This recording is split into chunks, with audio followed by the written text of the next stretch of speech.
Galway Talks, in association with Tesco. Find our award-winning Irish ranges in store and online at tesco.ie. Now, I am not a scientist, far from it, but my next guest is an environmentalist. Her name is Áine McCann, and she was involved in that meeting in Gort last week, and Áine joins me on the line today. Áine, good morning to you. Good morning, Keith. How are you? Good. Now, you spoke extremely well at the meeting last week and very articulate, I have to say. You covered a number of issues, including bats and biodiversity and air pollution, and the qualification of environmentalists that did the report. How do you feel today when you see and heard all that has gone on since that meeting in Sullivan's last week? I think it's great that the people of Gort are standing up for their area, and they're saying, they're pointing out to people who should know better that I'm sorry, but this can't go ahead. And I think it's terrible that there's people who want to try for their own agendas to push this through, when it's very obvious, like the Emperor's new clothes, that it shouldn't go through. But Áine, if you and I know about this, and we know about the river, and David Murray can tell us about it, and Justin McDermott can tell us about it, and Richard Joyce, the local GP, was on with John Morley from a Vox Pop from the meeting as well. If all these learned people can tell us that this shouldn't happen, why, in the name of all that's good and holy, did An Bord Pleanála grant this? Well, I'll actually have to take you back to how I would have got involved in this whole area myself, and it was something that I didn't talk about at the meeting. I got involved in environmental issues back in the late 80s and the early 90s when myself and my brother actually set up the first recycling in Galway. And we actually would have been on in Galway Bay talking about these things back when yourselves were only set up. And what were you called on at the time?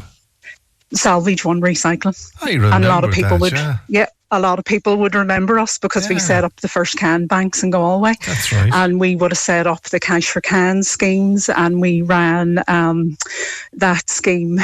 We had competitions in a city and county wide, and even out as far as the Aran Islands. That's right. And we ran that for about 5 years. And at that time, what was coming in Ireland was something called the Green Point. And that was based on what they had in Germany, what was called the Blue Point. And this was being brought in because there was an EU directive being brought in where people who produced packaging, waste packaging, had to deal with their own packaging. Mm-hmm. And these companies then individually would have to deal with their own packaging, and this was becoming like a mammoth task. So what they done was, okay, we'll bring in this Green Point. Everybody then has to pay into this system, and this system then pays for what is your recycling bin, whatever colour it is. Mine is blue. Mm-hmm. And that took that task away from each individual company for having to deal with their plastic wrapping or their boxes or whatever it was.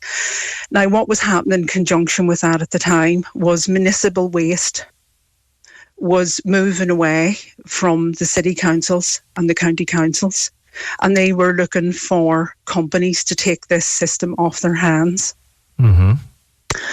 And we were one of the companies at that time, along with other companies, and these would have been small companies and big companies and that the government were looking at to hand this system over. And rehab would have been one of them, and they are still doing that with regards to glass recycling. Mm. And we found ourselves talking to the city council, the county council, and we also found ourselves up in government buildings, having meetings at high levels with government, with government representatives, saying, you know, what can you do here? And not only that, but what do you need? And also with packaging, the representative of packaging companies.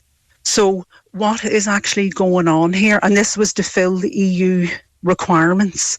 So what's going on here is that there are needs to fill EU requirements in and around the laws, in and around the the gas laws and our need to reduce the CO2 and emissions and everything. And as far as I'm concerned, we're being overridden.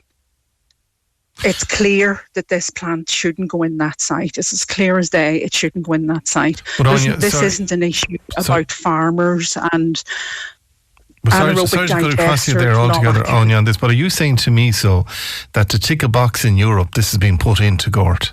Yes, absolutely. That's the bottom line. And here. I can tell you that because of my experience with waste management and what went on back in the late 80s and early 90s. I was up in government buildings with my brother having high-level talks. I can tell you that. So just so that I summarise I was there and it happened. Summarise this side, there's a slight delay and we're cutting across each other. So what you're saying to me is that at a European level, via the government, we haven't met certain targets when it comes to the gas situation. So on board plan order, rubber stamp this kind of just sorts out the minimum that we have to do. We'll keep Europe happy. We'll put it into Gort, let it go. We'll have ticked the box and to hell with everything else. Yes. That's quite staggering on you now. That's the way it is. Is it greenwashing? Yes. But sure, we might as well throw our hands in the air altogether on you now. No, we have to fight it. I know, fight it, but why do you have to fight the establishment? I'm sorry, but that's it shouldn't. We shouldn't have to do it.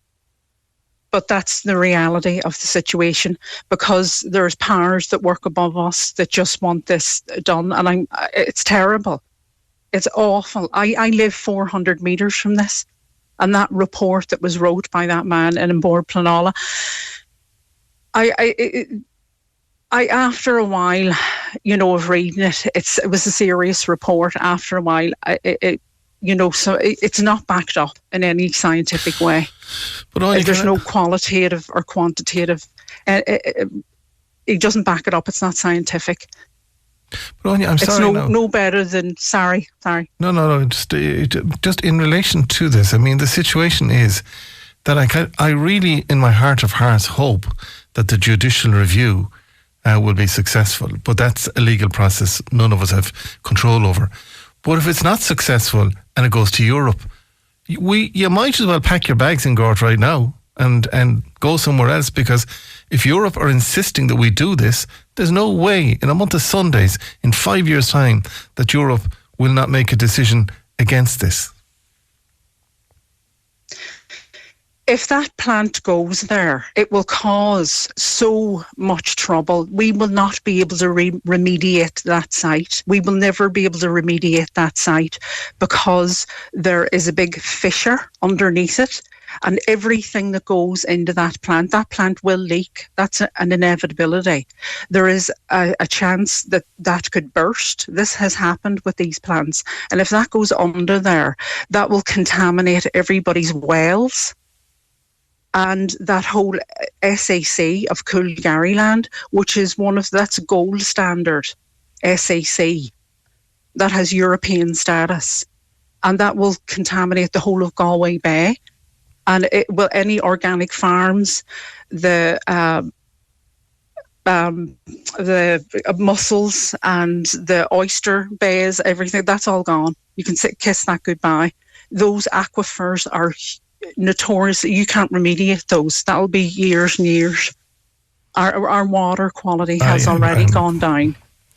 Áine, do you know what? I don't know. I'm shocked beyond belief, and I know what we're talking about is very important. But I just think we have to pause on this. And I mean, calls that I'm getting here today. Keith, you need to inform yourself about the council then on Bord Pleanála. It's 24 years since the Galway Ring Road was in the planning process, and the reason that it has never been built is due to European law and the rules that apply to Ireland. Now that's what people need to cop onto, and this is what's going on. Another caller said, Keith, there's a very really bad smell about the modus operandi of Bord Pleanála. They seem to be able to ride coach and four through all regular planning rules / guidelines, and the public need transparency. We're not getting it. And many other calls coming in there too, Áine McCann, in support of you. But you've given it to me in King's English, and now we can see the writing on the wall. Europe is dictating. My brain as an environmental scientist, and I specialised in the area of geology and hydrogeology, my brain was screaming when I was reading that report. And the fella who actually put the environmental report together for them and isn't an environmental scientist. He done some kind of a master's in environmental planning or something like that. And this is another area of the EIR process that needs to be better regulated, where people come into this area who are not qualified in this area. We won't personalise it on you. Unfortunately, we can't personalise it, and we have to leave it at that. But I think you're. No, we can't. I'm sorry for saying that, but it's not regulated. You haven't given names, so they can't do anything about it. But we'll get you into studio again. I'm absolutely blown away by the information you've given me this morning, and I thought this was a simple planning application, and now all of a sudden you've enhanced it. You've put the buttercream icing on top of it and the fairy on the top of it. And now we've got to the kernel of what the issue is. Keep up the good work. I've seen it happening back in the late 80s and early 90s with regard, and we all know what happened then when municipal waste was privatised. They were digging dumps, and the dumps weren't regulated properly up in Donegal and everything. There was a whole prime time programme done on it. Áine McCann, environmentalist, thank you for joining us today, and with her brother, founder indeed of Salvage One Waste, which I remember extremely well.